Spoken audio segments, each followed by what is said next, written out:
के बाद हम आज स्टार्ट करते हैं ना प्लांट पैथोलॉजी, पादप रोग विज्ञान। ठीक है, पादप रोग विज्ञान।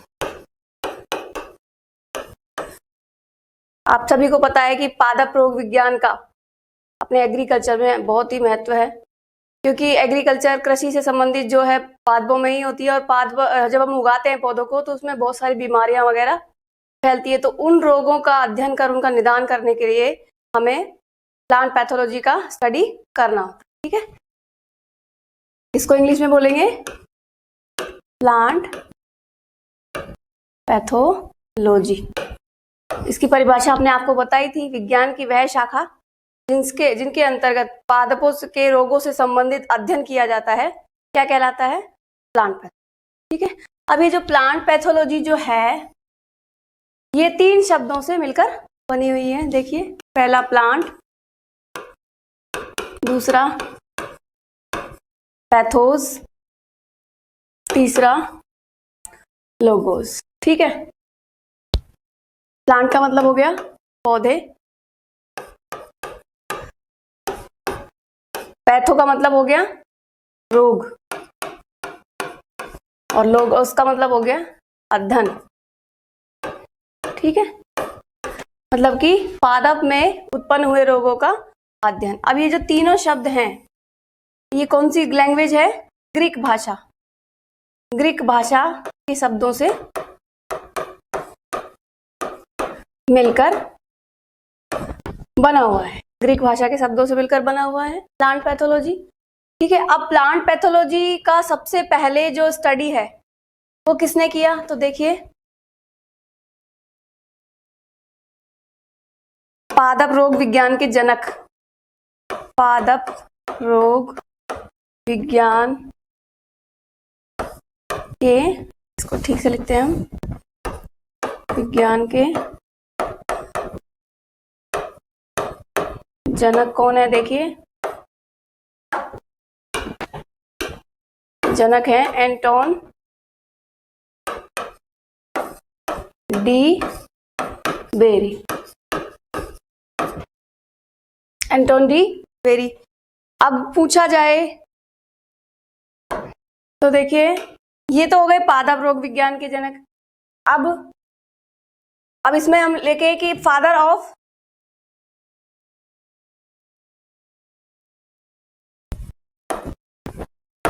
Indian, sorry, father of plant pathology in India. India के अंदर कौन है? तो उसमें आएगा ई.जे. बटलर। कौन आएगा? ई.जे. बटलर। ठीक है, ये दोनों हो गए पादप रोग विज्ञान के जनक, हो गए एंटोन डी बेरी। अगर अपने पेपर में आ जाता है, कंफ्यूजन हो जाता है परीक्षा में, क्योंकि ये दोनों ही हमें याद रखने पड़ेंगे। पादप रोग विज्ञान के जनक एंटोन डी बेरी, और फादर ऑफ प्लांट पैथोलॉजी यानी कि पादप रोग विज्ञान के जो भारतीय जो जनक हैं वो कौन है? हमारे ई.जे. बटलर। ठीक है, तो ये हो गई सामान्य जानकारी पादप रोग विज्ञान की। आगे हम बढ़ते हैं। देखिए, क्लासिफिकेशन ऑफ डिजीज। देखिए, पौधों में जो बीमारियां होती हैं उनका हमें विभाजन करना है, किस किस हिसाब से, किस किस तरीके से पौधे जो हैं रोग ग्रसित हो जाते हैं, उसके बारे में हम धीरे धीरे एक एक करके स्टडी करेंगे। ठीक है, तो देखिए नंबर 1 पे आ जाता है, on the basis of pathogen, यानी कि on the basis of pathogen, रोग जनक के आधार पर, रोग जनक, पैथोजन होता है रोग जनक के आधार पर। ठीक है, दूसरा, on the basis off season, मौसम के आधार पर, ठीक है। On the basis of pathogen, रोगजनक के आधार पर। On the basis off season, मौसम के आधार पर। नंबर 3 है on the basis of crops, यानी कि फसल के आधार पर, फसल से संबंधित। अब सीजन में अपने 3 सीजन हो जाते हैं, रबी, खरीफ, जायद, ठीक है, हो जाते हैं रबी, खरीफ और जायद, ठीक है, रबी, खरीफ, जायद। और अपना क्रॉप्स के आधार पर क्रॉप्स वाली सारी आ जाएंगी, पल्सेस, ऑयल सीड्स, ग्रेन्स, ठीक है, ये सारी चीजें आ जाएंगी। तो ये अपने क्रॉप्स में आ जाएगी। और नंबर 4 है हमारा on the basis of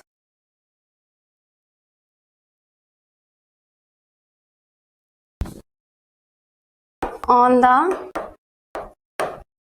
basis of nutrient deficiency, ठीक है, मतलब कि पोषक तत्वों की कमी के आधार पर वर्गीकरण, ठीक है। मतलब कि इसमें पोषक तत्वों की कमी, जैसे अपना जो धान का जो खैरा रोग है वो जिंक की कमी से होता है। अब जिंक जब कम हो जाएगा तो उसमें खैरा रोग उत्पन्न हो जाएगा, तो ये न्यूट्रिएंट डेफिशिएंसी में आ जाता है। तो इसमें से हम एक एक करके स्टडी करेंगे, ठीक है। नंबर 1 है हमारा ऑन द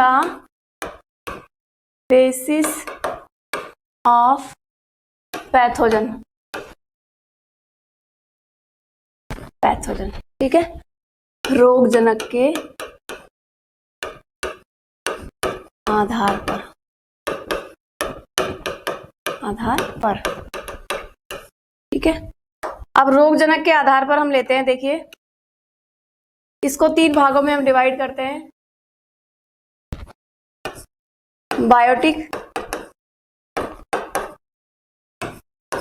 मीजोबायोटिक और अबायोटिक, ठीक है। 3 भागों में डिवाइड कर दिया, जैविक,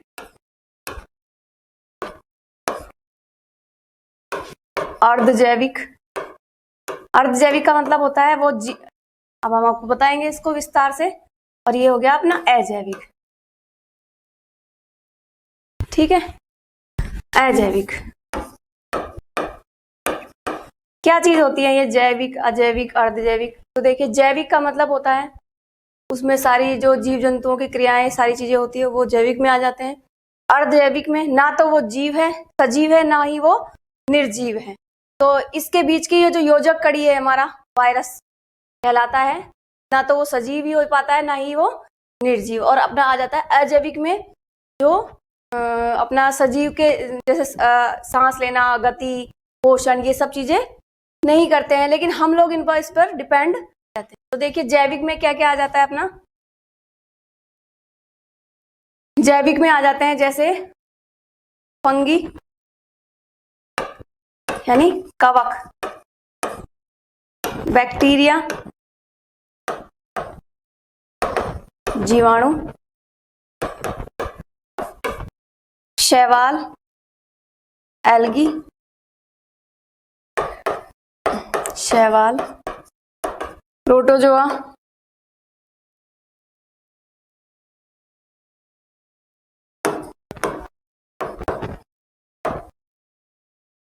ठीक है। और नंबर 5 है अपना प्रोटोजोआ हो गया। और नंबर सूत्रकृमि यानी निमेटोड। अब ये निमेटोड्स क्या होते हैं पता होना चाहिए आपको।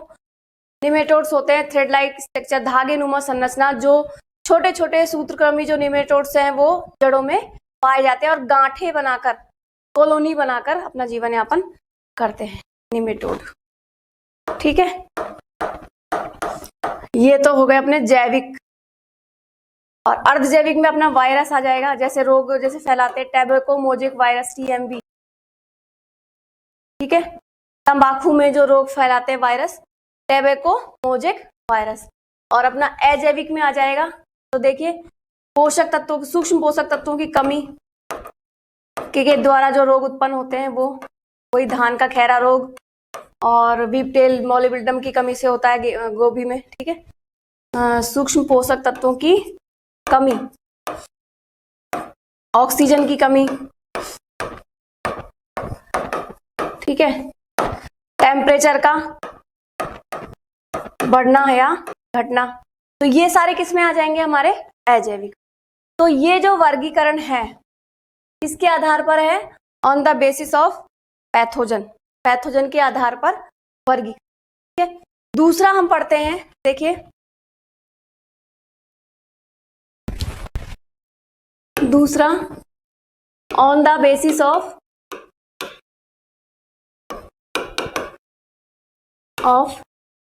सीजन। इसको हम इस तरीके से भी याद कर सकते हैं, जो 4 पार्ट अपना किया। सबसे पहले आ गया हमारा PSCN, ठीक है, P से हो गया पैथोजन,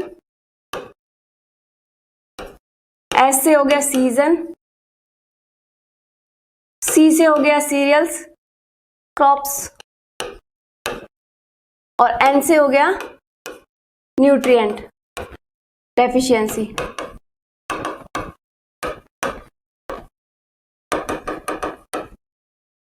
ठीक है, तो इस तरीके से भी हम इनको याद कर सकते हैं, PSCN अपना जो छोटा सा फॉर्मूला लगा के। ठीक है, P से हो गया पैथोजन, S से हो गया season, on the basis of pathogen, on the basis off season, on the basis of crops and on the basis of nutrient deficiency. तो फर्स्ट हमने पढ़ लिया on the basis of pathogen, second आता है on the basis off season. तो season कौन कौन से होते हैं, देखिए 3 सीजन होते हैं अपने, खरीफ, रबी और जायद, या इसको फ्रूट क्रॉप्स भी बोल सकते हैं। ठीक है, तो खरीफ जो है, खरीफ के मौसम में जो फसल होती है उसमें जो रोग उत्पन्न होते हैं तो वो खरीफ कहलाएगा। रबी के मौसम में जो फसल उत्पन्न होती है वो रबी कहलाएगा, और जायद में अपने सारे वेजिटेबल्स वगैरह होती है उनमें जो रोग उत्पन्न होते हैं वो अपना जायद हो जाएगा। ठीक है, तो इसमें आपको पता ही है रबी में कौन सा होता है। अब इसको हम इस तरीके से याद कर सकते हैं, खरीफ यानी खराब, तो खराब जो मौसम होते हैं उसमें उगने वाले जैसे चावल आदि हैं जो, ठीक है, और रबी में अपने आ जाएंगे जिनको सनलाइट जो है, रबी जो है, रबी का मतलब होता है पर उसका पर्यायवाची सूर्य, सनलाइट जो होते हैं उसमें कब होता है, सनलाइट कम होता है नवंबर दिसंबर इनमें। ठीक है, तो इसमें अपना गेहूं, सरसों, ठीक है, ये सब चीजें, और जायद में अपने फ्रूट और वेजिटेबल्स वाली जो फसलें हैं वो हो जाएंगी। तो ये on the basis off season, मतलब कि सीजन के आधार पर जो रोग उत्पन्न होते हैं तीनों मौसमों में वो इसमें आ जाएंगे। ठीक है, नंबर 3 हमारा आ जाता है, सीजन हो गया, अब आता है crops. Number 3 on the basis of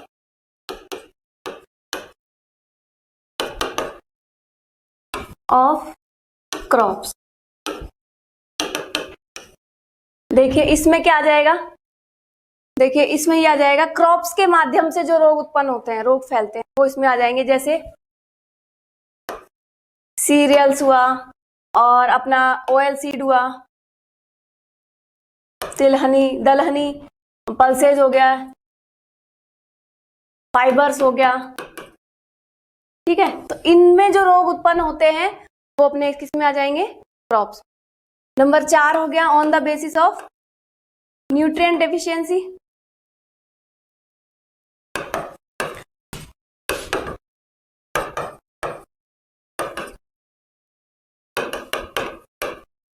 nutrient deficiency, ठीक है, मतलब कि सूक्ष्म पोषक तत्वों की कमी से जो रोग उत्पन्न होते हैं, जैसे जिंक की कमी से क्या हो गया, जिंक की कमी से धान का खैरा रोग। ठीक है, जिंक की कमी से हमारा धान का खैरा रोग हो गया। मॉलिब्डेनम की कमी से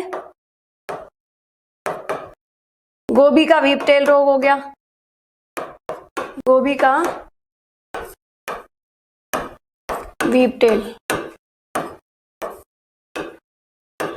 ठीक है, अब ये किससे हुए हैं? अपने न्यूट्रिएंट का मतलब पोषक तत्वों की कमी। ये हमारे क्या है? पोषक तत्व। इनकी कमी से जो रोग उत्पन्न होते हैं वो किसमें आ जाएंगे? On the basis of nutrient deficiency. तो ये हमारा क्लासिफिकेशन हो गया। अब क्लासिफिकेशन के बाद हम एक एक करके सारे जो फसल है अपनी तीनों, सबसे पहले तो खरीफ, रबी और जायद की फसलों में जो रोग होते हैं मुख्यतः उनके बारे में पढ़ेंगे। ठीक है, तो देखिए सबसे जो फर्स्ट है अपना disease of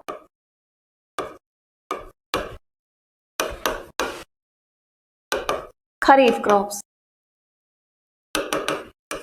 disease of kharif crops.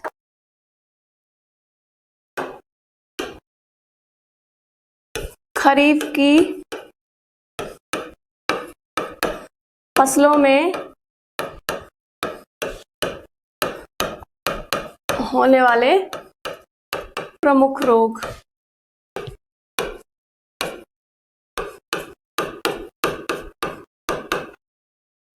ठीक है, तो एक एक करके पढ़ेंगे। जो चीजें हम विस्तार से पढ़ पाएंगे वही हमें याद रह पाएंगी और याद करना अत्यंत आवश्यक है। ठीक है, खरीफ की फसलों में जो रोग धीरे धीरे होते हैं, उत्पन्न होते हैं, मुख्यतः हमारे यहाँ होते हैं। इसमें देखिए नंबर 1 है downy mildew and green ear of green ear of bajra.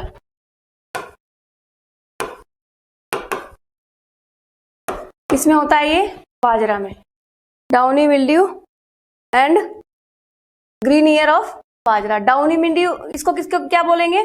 Downy mildew को रोमिल फफूंद। क्या बोलेंगे?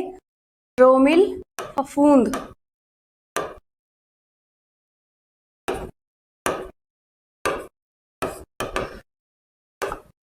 और हरित बाली रोग। हरित बाली रोग। ठीक है, किसमें होता है ये? बाजरा में। पर्ल मिलेट है ना, पर्ल मिलेट बाजरा। ठीक है, अब ये जो डाउनी मिल्ड्यू है इसके सिम्टम्स क्या होते हैं? मतलब कि जो अपनी लीफ होती है उसके लेयर्स में छोटे छोटे मतलब फफूंद लाइक जो अपनी फंगस लाइक स्ट्रक्चर बन जाती है, फफूंदी सी लग जाती है। ये तो रोमिल फफूंद का आइडेंटिफिकेशन है। दूसरा हरित वाली रोग में क्या होता है? इसमें पुष्पक्रम प्रभावित होता है। देखिए कैसे होता है? ये हमारे यहाँ पे जो वो होती है अपनी, ये हमारी लीफ है। ठीक है, तो यहाँ पे जो बाली लगती है ये वाली, ये जो बाली लगती है अपनी, ये ना लगकर यहाँ पे छोटी छोटी पत्तियों का गुच्छा बन जाता है। क्या बन जाता है? छोटी छोटी पत्तियों का गुच्छा बन जाता है।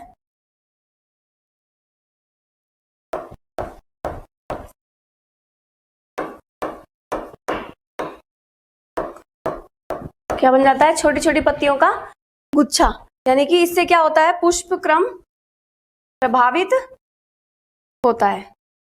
ठीक है, अब इसका जो सबसे पहले जो अध्ययन है वो किसने किया? ईजे बटलर ने। सर्वप्रथम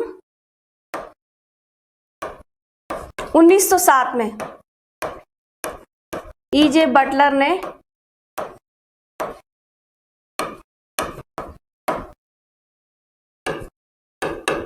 ईजे बटलर के द्वारा खोजा गया। ठीक है, ईजे बटलर के द्वारा खोजा गया ये रोग। कौन सा? Downy mildew and green ear of bajra. ठीक है, तो अभी इसका किसके द्वारा फैलता है ये भी हमें पता होना चाहिए। तो देखिए बीज द्वारा, के द्वारा, बीज द्वारा और मृदा द्वारा, मृदा द्वारा फैलता है। बीज द्वारा और मृदा द्वारा फैलता है फसल में। ठीक है, बीज द्वारा by seeds and by soil. और इसका जो रोगजनक पैथोजन है, रोगजनक पैथोजन क्या है? स्क्लेरोस्पोरा, स्क्लेरोस्पोरा ग्रैमिनिकोला, स्क्लेरोस्पोरा ग्रैमिनिकोला। ठीक है, ये इसका पैथोजन है। अब ये जो इसकी फर्स्ट स्टेज है, फर्स्ट स्टेज है वही क्या है? रोमिल फफूंद, डाउनी मिड्यू। मतलब कि जो अपना ग्रीन ईयर डिजीज ऑफ बाजरा जो है उससे पहले के अंदर क्या लग जाता है? मतलब फफूंदी लग जाती है, रोमिल फफूंद यानी कि डाउनी मिड्यू लग जाता है। ये इसका प्रथम हिस्सा। और इसमें इसका जो क्या दिखाई देता है कि पत्तियां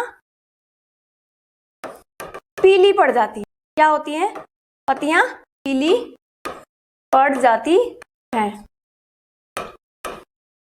ठीक है, पत्तियां क्या होती हैं? पीली पड़ जाती हैं।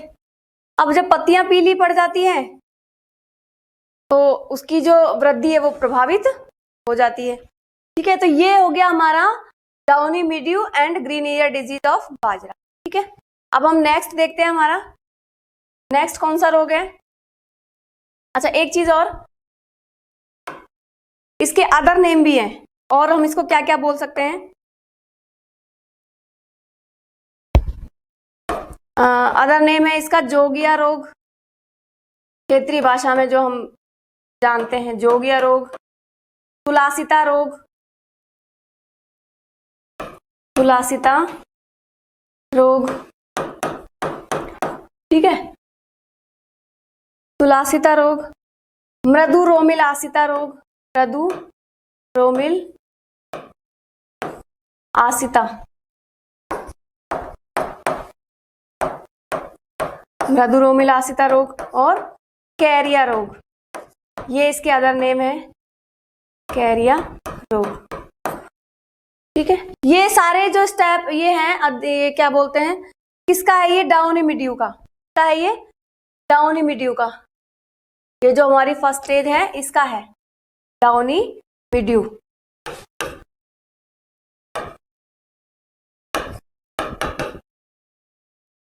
ठीक है, अब ये जो ग्रीन ईयर डिजीज है उसका ये वाला जो हमने ये पढ़ा था, ये वाला, ये किसका है?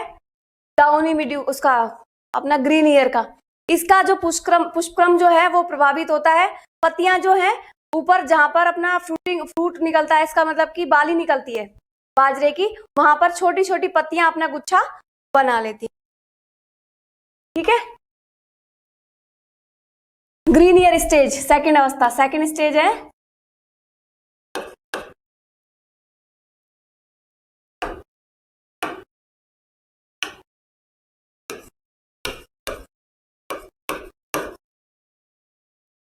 ठीक है, ग्रीन ईयर, हरित वाली रोग, हरित वाली रोग। ठीक है, क्या होता है इसमें? बाली ना बनकर पत्तियों का गुच्छा बन जाता है। क्या होता है? बाली ना बनकर पत्तियों का गुच्छा बन जाता है, बन का गुच्छा बन जाता है। अर्थात क्या होता है? पुष्पक्रम प्रभावित। ठीक है, पुष्पक्रम क्या होता है? प्रभावित हो जाता है। अब ये चीजें जब हो जाती है, ठीक है, क्या अपना डाउनी मिड्यू हो गया और ये हो गया, तो उससे क्या फसल को नुकसान होता है। तो इन रोगों से, इन रोगों द्वारा कितना 10 से 66% फसल जो है, 10 से 66% फसल प्रभावित होती है। 10 से 66% फसल प्रभावित होती है। तो इसके लिए हम उपचार क्या करेंगे, कंट्रोल किससे करेंगे, मैंकोजेब। इससे मैंकोजेब, मैंकोजेब कितना क्वांटिटी, 2 किलो प्रति हेक्टर। मैंकोजेब 2 किलो प्रति हेक्टर, इसका हम स्प्रे करेंगे। ठीक है, तो ये हमारा हो गया downy mildew and green ear disease of bajra, बाजरे का हरित वाली रोग और जो फफूंद आसिता रोग। ठीक है, ये सारी चीजें हो गई। अब उसके बाद हमारा दूसरा है कॉटन विल्ट। कौन सा है, दूसरा रोग है कॉटन विल्ट। आप देखिए, कॉटन अपना कपास, कपास का म्लानी रोग, कपास का म्लानी रोग। ठीक है, कपास का म्लानी रोग क्या चीज है, ये देखिए। म्लानी मीन्स क्या होता है, म्लानी होती है कि जब पत्तियां मुरझा जाती, बिल्कुल एक ऐसी अवस्था में आ जाती हैं। देखिए, 2 तरीके की म्लानी होती है, विल्टिंग। विल्टिंग कितनी तरीके की, 2 तरीके की, एक टेम्परेरी और एक परमानेंट। ठीक है, टेम्परेरी एंड परमानेंट, इसको बोलते हैं अस्थाई और दूसरी स्थाई। अब ये क्या चीज है, अस्थाई और स्थाई। विल्टिंग जब देखिए, जब हमने, और ये होता कब है, इरिगेशन, फर्स्ट इरिगेशन जब हम करते हैं फसल पर, उसके बाद यदि पौधा जो है उसको उसकी उपयोग के अनुसार उसको पानी नहीं मिला तो क्या होगा, उसकी पत्तियां क्या हो जाती है, मुरझा जाती है। ठीक है, मुरझा गई पत्तियां। अब मुरझा गई तो हमने देखा कि हमारे पौधों की पत्तियां मुरझा रही हैं, हमने उनको पानी दिया तो फिर से वो अपनी उसी अवस्था में आ गई। तो ये अवस्था कहलाती है टेम्परेरी, अस्थाई म्लानी, टेम्परेरी विल्टिंग। और पानी देने के बाद भी जो हमारी फसल है वो अपनी प्रारंभिक अवस्था में, मतलब जैसा उसे होना चाहिए था वो नहीं आ पाई, तो वो हमारी हो जाती है कौन सी, परमानेंट विल्टिंग, यानी स्थाई म्लानी। अब स्थाई म्लानी, अब ये जो कपास का म्लानी रोग है वो इसी से होता है, म्लानी से। ठीक है, तो देखिए अब इसमें हम पढ़ते हैं स्थाई म्लानी। दोनों म्लानियां समझ में आ गई आपको। ठीक है, अब ये जो कपास का विल्टिंग है, कॉटन विल्टिंग जो डिजीज है, इसका पैथोजन क्या होता है, देखिए रोगजनक क्या है इसका, रोगजनक है फ्यूजेरियम, फ्यूजेरियम। अब इसका बॉटनिकल नेम आपको पता ही होगा, गॉसिपियम। ठीक है, स्पीसीज फ्यूजेरियम ऑक्सीस्पोरम, ऑक्सीस्पोरम। ये कौन है, इसका पैथोजन है जिसके द्वारा ये रोग फैलता है। ठीक है, फ्यूजेरियम ऑक्सीस्पोरम। अब इसमें क्या होती है, धीरे धीरे इसके सिम्टम्स क्या हैं, तो देखिए सिम्टम्स हैं धीरे धीरे, धीरे धीरे से पत्तियां, धीरे धीरे से पत्तियां मुरझा जाती हैं। ठीक है, ठीक है, और पौधा सूख जाता है। धीरे धीरे से पत्तियां मुरझा जाती है और पौधा जाता है। पौधा सूख जाएगा तो हमारा नुकसान ही होगा ना। अब ये होता कब है, प्रथम सिंचाई। ठीक है, प्रथम सिंचाई यानी फर्स्ट इरिगेशन के बाद, आफ्टर। ठीक है, प्रथम सिंचाई के बाद ये होता है। अब इसका कंट्रोल हम कैसे करेंगे, तो इसका कंट्रोल भी हम मैंकोजेब से ही करेंगे। और भी आती हैं लेकिन मैंने तो सिर्फ आपको एग्जाम्पल के तौर पर बताया है।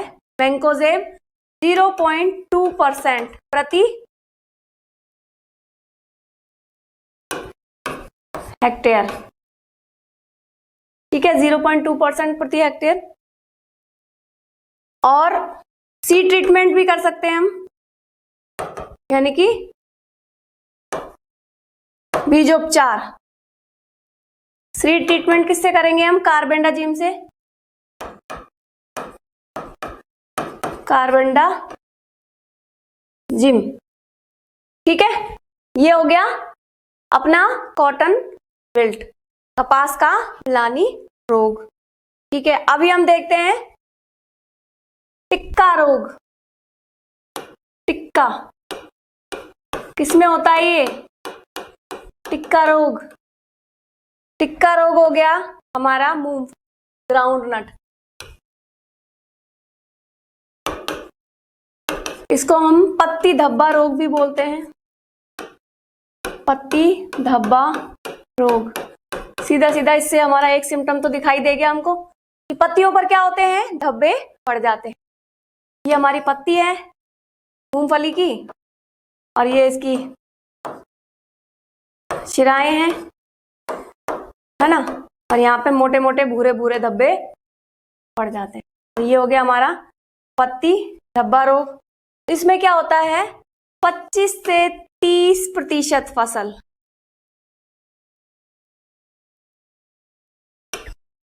25 से 30% फसल प्रभावित होती है अपनी।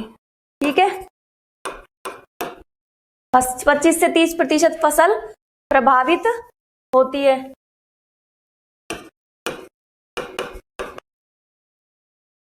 ठीक है, अब इसमें ये जो दो तरीके से होता है, एक तो होता है अगेती और एक होता है पछेती। अगेती और पछेती। तो अगेती में देखिए, अगेती में पैथोजन अलग होता है और पछेती में पैथोजन अलग होता है। तो देखिए पैथोजन कौन सा है? पैथोजन तो आपको याद करने पड़ेंगे जो अपने मुख्य मुख्य रोग हैं। तो अगेती में हमारा स्क्लेरोस्पोरा, स्क्लेरोस्पोरा,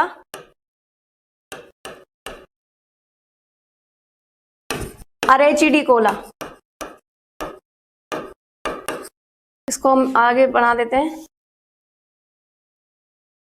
स्क्लेरोस्पोरा अरेचिडिकोला। ये तो हो गया अगेती का।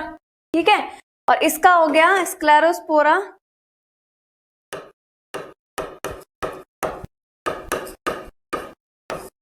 परसेंटा।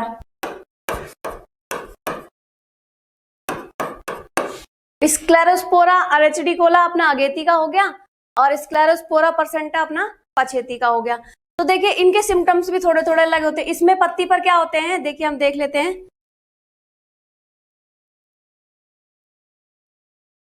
अगेती के लिए पत्तियों पर भूरे धब्बे,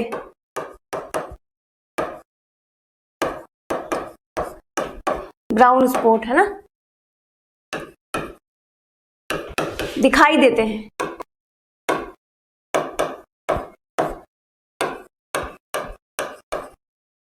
पत्तियों पर भूरे धब्बे दिखाई देते हैं। और इसमें क्या होता है पछेती में कि पत्तियों पर भूरे धब्बे बहुत अधिक मात्रा में दिखाई देते हैं। ठीक है, बहुत अधिक मात्रा में दिखाई देते हैं। ये हो गए हमारे टिक्का डिजीज ऑफ ग्राउंडनट। ठीक है, आगे हम पढ़ते हैं नंबर नेक्स्ट हमारा बैक्टीरियल ब्लाइट ऑफ कॉटन। चौथा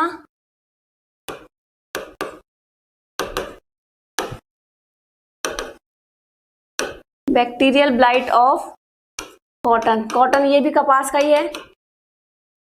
बैक्टीरियल ब्लाइट ऑफ कॉटन कपास का प्रमुख रोग है। ये कपास का प्रमुख रोग बैक्टीरियल ब्लाइट ऑफ कॉटन। ठीक है, ये कपास का प्रमुख रोग है। अब इसमें क्या होता है, इसके और भी नाम है। अन्य नाम कौन सा है? अन्य नाम है एंगुलर लीफ स्पॉट। अन्य नाम है इसका एंगुलर लीफ स्पॉट और झुलसा रोग। झुलसा कपास का झुलसा रोग और जीवाणु अंगमारी।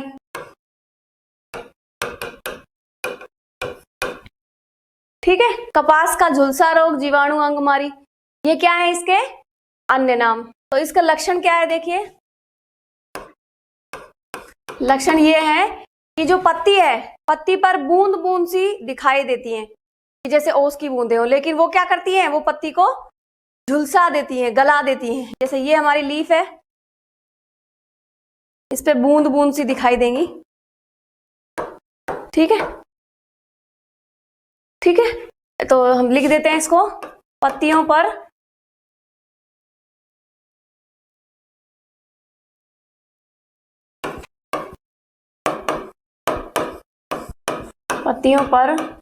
बूंद बूंद समान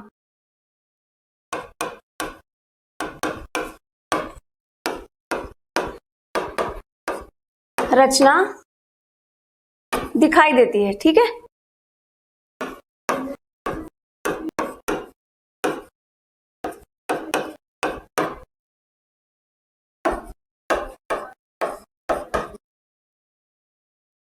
पत्तियों पर बूंद बूंद समान रचना दिखाई देती है।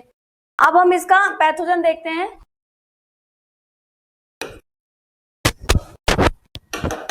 पैथोजन है इसका, देखिए पैथोजन, पैथोजन यानी रोगजनक किसका, अपना बैक्टीरियल ब्लाइट ऑफ कॉटन का पैथोजन है एक्सोस्पोरम। एक्सोस्पोरम, एक्सो को ठीक से लिख देते हैं हम दोबारा से, रोगजनक। रोगजनक क्या है इसका, एक्सोपोरियम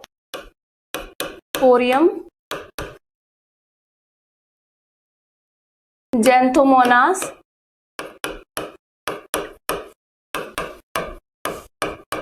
एक्सोस्पोरियम, ज़ैंथोमोनास एक्सोपोरियम। ठीक है, ये है। और एक इसका है या Malvi serum, Malvi serum.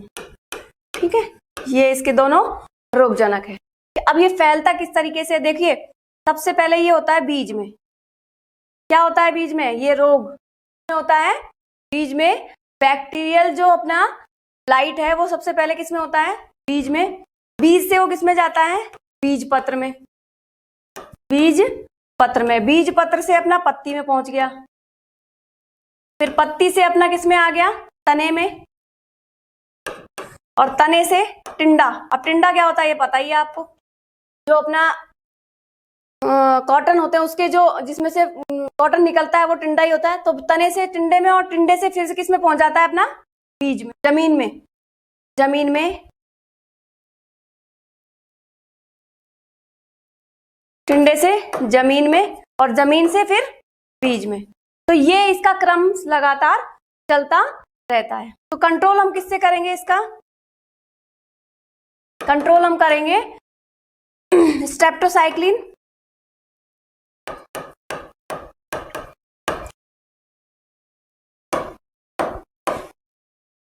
Plus copper oxychloride,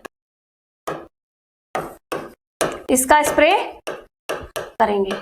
ठीक है, ये हो गया एक रोग अपना, कौन सा, बैक्टीरियल ब्लाइट ऑफ कॉटन। ठीक है, कपास का रोग है ना ये, क्या नाम है इसका, बैक्टीरियल ब्लाइट ऑफ कॉटन। देखिए इसमें है जो बैक्टीरियल ब्लाइट ऑफ कॉटन। ठीक है, नेक्स्ट पे हम आ जाते हैं अपना भिंडी का पीत छिरा रोग, एवलमास्कस एस्कुलेंटम। भिंडी का पीतशिरा रोग, पीतशिरा, इसको ओकरा भी बोलते हैं, भिंडी को लेडीज फिंगर भी बोलते हैं, ठीक है। तो पीतशिरा का मतलब होता है शिरा। शिरा जानते हैं क्या होता है? ये भिंडी की जैसे हमारी पत्ती हो गई। यार ये पत्ती तो अच्छी नहीं बनी, ठीक है, दोबारा बनाते हैं इसको हम, ऐसे बना लेते, ठीक है, ये हो गया। अब ये जो होती है, ये निकली होती है, ये क्या कहलाती है? शिराएं। क्या? शिराएं, शिरा जाल से हम क्या बोलते हैं? शिरा जाल। इसको इंग्लिश में बोलते हैं येलो मोजेक वायरस ऑफ ओक्रा। ये वायरस के द्वारा होती है, हमने पढ़ा था ना अर्धजैविक में।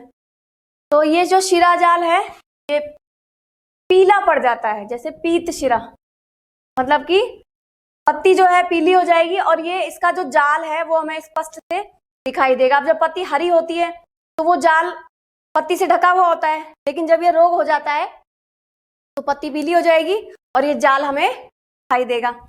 वाहक यानी कि इसका कौन है? White fly. White fly, white fly का है बेमेसिया टेबेसाई बोलते हैं इसको, बॉटनिकल नेम है इसका बेमेसिया टेबेसाई, ठीक है। कंट्रोल किससे करेंगे हम इसका? कंट्रोल इमिडी क्लोरोपिड,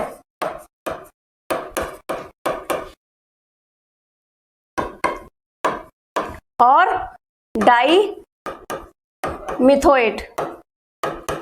डाई मिथोएट अब आपको समझ में नहीं आता इसलिए हिंदी में लिखना पड़ता है इंग्लिश वर्डों को। इमिडिक्लोरोपिड और डाई, ये हो गया। और एक है हमारा अगेती झुलसा, अगेती झुलसा, ठीक है। Early blight of tomato, early blight of tomato, ठीक है, अर्ली ब्लाइट ऑफ टोमेटो। इसका पैथोजन कौन है? अल्टरनेरिया सोलेनाई, अल्टरनेरिया सोलेनाई कौन है इसका पैथोजन? क्या होता है इसमें? इसमें जो फ्रूट होता है हमारा, फ्रूट ऑफ टोमेटो, इसमें क्या होता है? रिंग बन जाते हैं और इतने गहरे गहरे रिंग बन जाते हैं, किसके? अर्ली ब्लाइट के, ठीक है, येलो रिंग बन जाते हैं, ऐसे रिंग भी बन जाते हैं और ना येलो रिंग बन जाते हैं, ठीक है। अब इसका कंट्रोल किससे करेंगे हम? कंट्रोल इसका होगा कॉपर ऑक्सी क्लोराइड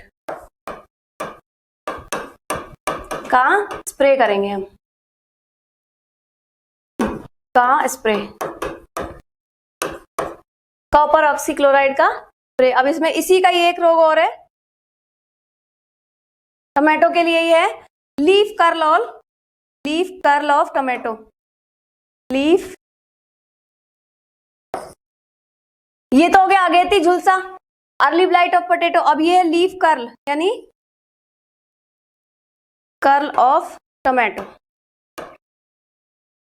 पत्ती का झुलसा रोग, ठीक है। इसका वाहक जो है वो है व्हाइट फ्लाई, वाहक है व्हाइट, बेमेसिया टेबेसाई है ना, व्हाइट फ्लाई, किसके द्वारा? व्हाइट फ्लाई के द्वारा। कंट्रोल कैसे होगा इसका?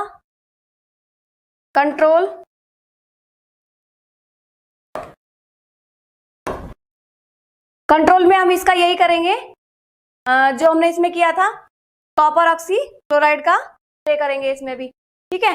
तो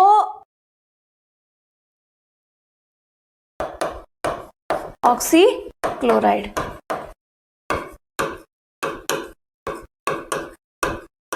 और ये वायरस द्वारा फैलता है, ये वाला जो रोग है मुख्यतः लीफ कर्ल टोमेटो वायरस द्वारा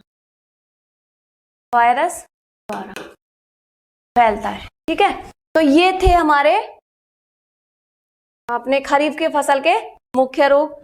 ठीक है, अभी आपको इतने ही जो रोग हैं ये अपने मुख्य रोग हैं जो सिलेबस में आ सकते कोर्स में है, और कल हम पढ़ेंगे रबी की फसल के और जायद की फसल के। ठीक है, तो आज के लिए इतना ही, धन्यवाद।